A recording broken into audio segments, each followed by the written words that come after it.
ನಮಸ್ಕಾರ ವೀಕ್ಷಕರೇ. ಮಾನ್ಯತೆ ಪಡೆಯದ ಬೆಟ್ಟಿಂಗ್ ಆ್ಯಪ್ಗಳ ಬಗ್ಗೆ ಪ್ರಮೋಷನ್ ಮಾಡ್ತಾ ಇದ್ದಂಥ ಅನೇಕ ಯೂಟ್ಯೂಬರ್ಗಳನ್ನು ನೋಟಿಸ್ ಕೊಟ್ಟು ವಿಚಾರಣೆಗೆ ಹಾಜರುಪಡಿಸಲಾಗಿದೆ. ಎಷ್ಟೋ ಜನಕ್ಕೆ ಇದ್ರ ಬಗ್ಗೆ ಗೊತ್ತಿದ್ರೂ ಕೂಡ ಪ್ರಮೋಷನನ್ನು ಮಾಡ್ತಾ ಇದರಿಂದ ಸಮಾಜಕ್ಕೆ ಮಾರಕ ಅಂತ ಗೊತ್ತಿದ್ರೂ ಕೂಡ ಬರುವಂಥ ದುಡ್ಡಿಗೋಸ್ಕರ ತಮ್ಮ ಇನ್ಸ್ಟಾಗ್ರಾಮ್ಗಳಲ್ಲಾಗಿರ್ಬೋದು, ಯೂಟ್ಯೂಬ್ಗಳಲ್ಲಾಗಿರ್ಬೋದು ರೀಲ್ಸ್ಗಳು ಮಾಡೋದ್ರ ಮುಖಾಂತರ ಅಥವಾ ಅಡ್ವರ್ಟೈಸ್ಮೆಂಟ್ಗಳಿಗೆ ಪ್ರಮೋಷನ್ ಮಾಡೋದ್ರ ಮುಖಾಂತರ ಈ ಬೆಟ್ಟಿಂಗ್ ಆ್ಯಪ್ಗಳನ್ನ ಪ್ರಮೋಟ್ ಮಾಡ್ತಾ ಇದ್ದಾರೆ. ಎಷ್ಟೋ ಜನ ಹೀರೋಗಳು ಕೂಡ ಇದನ್ನು ಮಾಡ್ತಾ ಇದ್ದಾರೆ. ಯಾಕೆ ಅವ್ರ ಮೇಲೆ ಕ್ರಮ ಕೈಗೊಳ್ಳಲಿಲ್ಲ ಅಂದರೆ ಕೆಲವೊಂದು ನಿಷೇಧಿತ ಬೆಟ್ಟಿಂಗ್ ಆ್ಯಪ್ಗಳಿವೆ ಮತ್ತು ಕೆಲವೊಂದು ಮಾನ್ಯತೆ ಅಂದರೆ ಲೈಸೆನ್ಸ್ ಇಲ್ಲದೆ ಇರೋವಂಥ ಆ್ಯಪ್ಗಳಿದ್ದಾವೆ. ಆ ಆ್ಯಪ್ಗಳಿಗೆ ಯಾರೆಲ್ಲ ಈ ರೀತಿಯಾಗಿ ಪ್ರಮೋಷನ್ನ ಮಾಡ್ತಾ ಇದ್ದಾರೆ ಅಂಥವ್ರನ್ನ ಕರೆಸಿ ಅಂಥವ್ರಿಗೆ ನೋಟಿಸನ್ನು ನೀಡಿ ಕರೆಸಿ ವಿಚಾರಣೆಯನ್ನು ಮಾಡಲಾಗ್ತಾ ಇದೆ.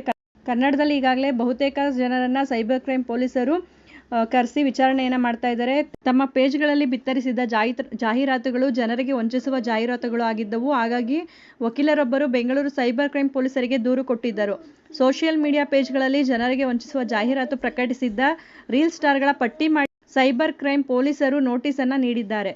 ವಿಚಾರಣೆಗೆ ಹಾಜರಾದ ಯೂಟ್ಯೂಬರ್ಗಳು ಈ ಜಾಹೀರಾತು ಪ್ರಕಟಿಸಿರುವುದರಿಂದ ಜನರಿಗೆ ಸಮಸ್ಯೆ ಆಗುತ್ತದೆ ಎಂಬ ಅರಿವಿಲ್ಲದೆ ನಾವು ಪ್ರಕಟಿಸಿದ್ದೇವೆ. ನಾವು ಮಾಡಿದ ತಪ್ಪಿನ ಬಗ್ಗೆ ಅರಿವಿಗೆ ಬಂದಿದೆ. ಜಾಹೀರಾತುಗಳನ್ನು ಡಿಲೀಟ್ ಮಾಡಲಾಗಿದೆ ಎಂದು ಹೇಳಿಕೊಂಡಿದ್ದಾರೆ. ಜನರಿಗೆ ವಂಚಿಸುವ ಜಾಹೀರಾತುಗಳು ಇನ್ನೊಮ್ಮೆ ಪ್ರಕಟಿಸಿದರೆ ಜೈಲಿಗೆ ಕಳಿಸುವ ಎಚ್ಚರಿಕೆಯನ್ನು ಸೈಬರ್ ಕ್ರೈಮ್ ಪೊಲೀಸರು ನೀಡಿದ್ದಾರೆ. ಇದಕ್ಕೆ ಸಾಮಾನ್ಯವಾಗಿ 3 ತಿಂಗಳವರೆಗೂ ಕೂಡ ಜೈಲು ವಾಸ ನೀಡುವಂಥ ಶಿಕ್ಷೆ ಕೂಡ ಇದೆ. ಇದನ್ನು BNS ಅಡಿಯಲ್ಲಿ section 318 subclass 4, section 3, section 3A, section 4 gaming act ಅಡಿಯಲ್ಲಿ ಹಾಗೂ ಸೆಕ್ಷನ್ 66D IT ಆ್ಯಕ್ಟ್ ಅಡಿಯಲ್ಲಿ ಪ್ರಕರಣವನ್ನು ದಾಖಲಿಸಲಾಗಿದೆ. ಒಂದು ಮಾಹಿತಿ ಉಪಯುಕ್ತ ಆಗಿದೆ ಅಂತ ಭಾವಿಸ್ತೀನಿ. ಮತ್ತಷ್ಟು ಮಾಹಿತಿಗಾಗಿ ನಮ್ಮ ಚಾನಲನ್ನು ಲೈಕ್ ಮಾಡಿ, ಶೇರ್ ಮಾಡಿ.